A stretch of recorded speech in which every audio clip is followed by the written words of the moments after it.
I'm Dr. Crosby, and I want to kick today off by introducing you to someone special in my life. This is my grandfather. My grandfather and I share a lot of things. We share a name, we share an affinity for Russian literature, and we share a love of entrepreneurship. But the connection doesn't stop there, because I was actually born on the 2-year anniversary of my grandfather's death. So, while I never got to meet my grandfather, he's had a huge impact on my life. He was a successful business owner, a great man, and a great father, but his life was cut short right around his 43rd birthday. The knowledge of that and growing up with hearing stories about him has led me to a sort of obsession with coming up with rules for successful living, coming up with how do you craft the good life, because nothing's guaranteed. We don't all get the 80 years that I think we all think we will get. So today we're going to talk about some of these rules that I've found and that you'll see in the literature, rules for living a fantastic life. But it's going to be more of a punch in the face than a pat on the back. So if the title didn't tip you off to that. So I want to talk about 7 hard truths today. 7 hard truths about humanity that I think stand in the way of us being the people we could be and living the kind of lives that we ought to live. So the first hard truth that I'm going to face you with is that you're not special. Okay? Bunch of TEDx attendees, you probably think you're something else, right? Smart people that come out to these things, well, I'm not fooled, you're not special. In America, we have an obsession with uniqueness, with specialness, and with giftedness. But it turns out that this obsession and this fascination with specialness has a real dark side too. Because once someone thinks of themselves as innately brilliant or innately special, they begin to see themselves as sort of removed from the rest of us. And this is problematic for a couple of reasons. One, it leads to entitlement. A lot of the friction we see in the workforce today is a generation that was raised being told they were very special, bumping up against generations that were not told something similar. The other thing that it does that I think is even a little worse is that once someone has been crowned as special, they're really reticent to engage with life, because we all get that life is messy. And we all get that if we do engage with life, we're going to screw up sometimes. We're going to fall short, and we're not always going to get there. So a lot of times the research shows us that kids and people, adults even, that are told that they're special, told that they're gifted, and told that they're unique, fail to try. They don't even put that foot forward because they don't want to risk the messiness of life, messing something up for fear of losing that special moniker. So the most groundbreaking, oft-quoted study on specialness and giftedness was a study performed by a Stanford psychologist named Lewis Terman. Lewis Terman assembled the greatest bunch of little nerds ever known, with an average IQ of 151, right? So the average IQ is 100, and a standard deviation is 15 points. So at 151, you're like 3.5 standard deviations above the mean. These kids were brilliant. And what he did was he performed a longitudinal study, which means he followed them over the course of their life. And he called this Terman's termites. I don't know, right? Terman's termites, how to bring them back down to earth. So over the years, the termite study is still going on, actually. There's still people alive, even though Dr. Terman himself is not. There are still people taking part in this study. But the findings from the Terman's termite study have been notable for not being all that notable. You get a bunch of kids with a 151 IQ and you follow them across the lifespan, and what you see is, for the most part, they're successful. They publish scholarly papers, they go to grad school, but none of them really rocked the world the way that Dr. Terman thought he would. However, one person involved with the study did rock the world. And his name is William Shockley, and probably many of you have never heard of him, because William Shockley was not included in this Terman's termite study because his IQ was not high enough. Well, William Shockley won the Nobel Prize and was voted one of the 100 most influential thinkers of the 20th century by Time magazine. Okay? it just goes to show he's living proof that it's not all about specialness, that it's about being special and that unique combination of hard work and grit and determination.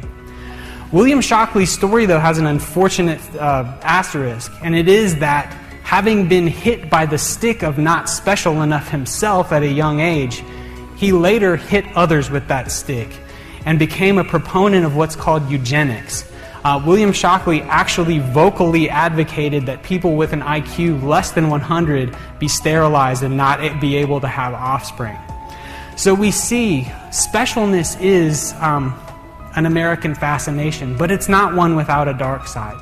So it's my proposal to you that we stop worrying about what gifts we came with and whether or not we're special, and worry a little bit more about what we're doing with those gifts. The second point I want to make is that you're all kind of crazy, okay? I want you to think for a minute about your crazy aunt or your crazy uncle, right? The one that shows up at Thanksgiving with the weird hat, or the one that always tells the weird off-color jokes, or whatever that is, right? I want you to think about that person and visualize them. Now, I want you to realize that if we did this exercise with a broad enough sample of you, me, and everyone, that you would be somebody's weird aunt, okay? Right. Let that sink in. You are somebody's weird aunt or uncle, or you are someone's weird coworker, or you're someone's head scratcher of why did they do that, right? We're all a little bit crazy. Officially, half of us are crazy, even though I'll go ahead and say that we're all a little bit crazy. The National Institute of Mental Health says that the lifetime prevalence of diagnosable mental illness is 46.4%. But this is just the stuff that gets labeled, diagnosed, and a prescription written for. This is not sort of the everyday crazy that you and I are. Okay? But it turns out that being crazy like you and I are isn't all bad, because crazy has a lot of upside. Okay? Here are some of the upsides to crazy. Crazy people make better leaders in times of crisis, because when your whole life is about inner turmoil and struggling to get through the day, it's no big deal when it hits the fan, right? Right? Crazy leaders are more empathetic. Depressed people are more empathetic. They've walked through that dark place and they've made it out the other side, and they have a lot of reverence and empathy for people who are going through something similar. And finally, manic people, folks with mania, are more creative, and they don't sleep, so they have more time to put out that creative content. Okay? If you're crazy, and you are, you're in great company, because a lot of the people that we know and revere as fantastic leaders were crazy too. Dr. Martin Luther King Jr. tried to commit suicide as a youth, and so did Mohandas Gandhi. Abraham Lincoln's struggles with depression are well documented, and I believe that it is his soul and his having been through so much that made him such a fantastic leader when our country was being ripped apart. My advice to you: fly the crazy flag. Own it. Embrace it. Stop trying to pass for normal, and understand the little quirks and the little idiosyncrasies that make you you, and understand how they could be a liability in your life, but also how they could be deeply and profoundly beneficial as you go about your life. The next thing I want to point out to you is that a lot of what you believe is wrong. The reason that a lot of what you believe is wrong has already been touched on today. We as people, our brains have an interest in keeping a self-image of knowledge, competence, and just generally knowing what's going on, right? As part of this, we engage in something that's called the confirmation bias, which is, once we've made a decision or sort of set our worldview up, we then surround ourselves with people and take in film and literature and other sorts of information that supports our ideas, right? Because we want to feel like we're getting it right. We don't want to have our ideas challenged. We don't want to do what Lisa was talking about earlier and revisit these sacred cows that we've so long believed in. But as a result, we get insulated from the truth sometimes. I want to talk about a famous study called the free choice paradigm here. The free choice paradigm says people pick from 6 Monet, 6 impressionist pieces of artwork, right? And when they choose them, they rank them from their most preferred to their least preferred, 1 through 6. A psychologist then comes up and says, you can take one of these home, but we're out of number 1, we're out of number 2, and we're out of 5 and 6. So you can take home number 3 or number 4. Okay? They take home 3, typically, because that's the one they voted was most preferred. And 2 weeks later, the psychologist asks them to come back and ask them which one is their most preferred now. What has happened in almost every instance is the number 3 has now moved to the second slot, and the number 4 painting that was not chosen has moved to the next to last slot.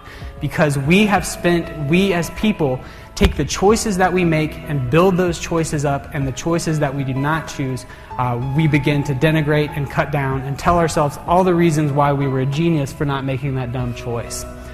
The problem with this as a life philosophy is that hate feeds on this sort of insulation from different ideas. When we look at bigoted groups, when we look at hate crimes and these sorts of things, we almost always see that these groups have been insulated from the very people they profess to hate. It's easy to hate an idea, it's easy to hate a creed, but it's very hard to hate a person with whom you break bread and speak to every day. I want you to look. How many of you came with a loved one? I want you to turn to your loved one, be that your sister, brother, mother, wife, whatever. Turn to that loved one, give them a hug, tell them you love them, say thank you for coming to TEDx for me, okay? Hug it out, guys, hug it out. And I want you now to know that the person you just hugged,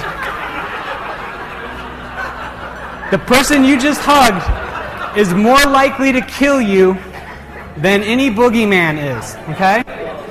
In fact, your appendix is more likely to kill you than Al-Qaeda, right? This is because we think we're safe and we're not, right? I lived in Hawaii with my beautiful wife, Katrina, who's here, just a few months after we got married. The first day we were in Hawaii, I flipped on our little sad 12-inch TV, and what was on? Shark Week. And the show that was on was the 10 most dangerous spots to get attacked by a shark, and Hawaii had 3 of the top 10. Guess who didn't get in the water for 4 months in Hawaii, right? I later learned that the odds of a shark attack are 1 in 300 million, whereas the odds of doing something I did every day in Hawaii, taking a bath, the odds of dying in the bathtub are 1 in 2,200. The odds of getting eaten by a shark are 1 in 300 million. As a people, we worry about all the wrong stuff, right? All the stuff that's going to kill you is boring crap you do every day, right? Driving to work, eating a hamburger, taking a bath, right? This illusion of safety keeps us from engaging with life, okay? A TEDster in a talk that I saw said something that I thought was fantastic. If you see it on the news, it is of necessity rare enough that you don't need to worry about it, okay? If you are seeing something on the news, if these scare tactics of the media are keeping you from engaging in life and doing what would make your life more rich and fulfilling, get over it, move on, risk, because the stuff that's going to kill you is boring and decidedly unsexy. Okay? The next thing that I want to talk about is that your ideas aren't that great, right? None of you have ideas worth sharing, incidentally. And this is why. Because we think of new ideas in terms of old ideas. The experiences that we've had and the things that we've learned serve as the lens by which we explain all new things, okay? Think about a couple examples. We ask people to describe God. What do they describe? Their dad, right? We ask people to describe alien spacecraft. What do they tell us it's like? Kind of like the thing you put your tea on, except it's flying, right? A flying saucer. We don't have original ideas. New ideas happen when old ideas hook up and collide. And I want to tell you about an idea that I had recently that didn't change the world, but I thought it was pretty cool. To set the stage for you a little bit, the old ideas that were happening, I was helping my 2-year-old get ready for Halloween. I was thinking a lot about the power of storytelling and the power of games. I had recently given a presentation in Las Vegas about the psychology of gamification. Mix that up with all the regular doctor psychology junk that's rattling around in there, and I came out with this. Zombie corporate training, right? whereby I invented a zombie narrative for one of my clients, Clearlink, based in Salt Lake. And I created an elaborate zombie narrative that said zombies have taken over Salt Lake, and this is what's happening. You've got to form teams. We taught them lessons, and then if they didn't implement the lessons to my satisfaction, they were turned into zombies, right? Not the greatest idea of all time, but a lot of people learned a lot of stuff, okay? This is why we don't have creative ideas. 27% of Americans graduate from college with a bachelor's degree, very low. 42% of that 27% never read another book, okay? Let that sink in, right? 42% never read another book. 80% of American households in a given year do not purchase or read a book as a household, okay?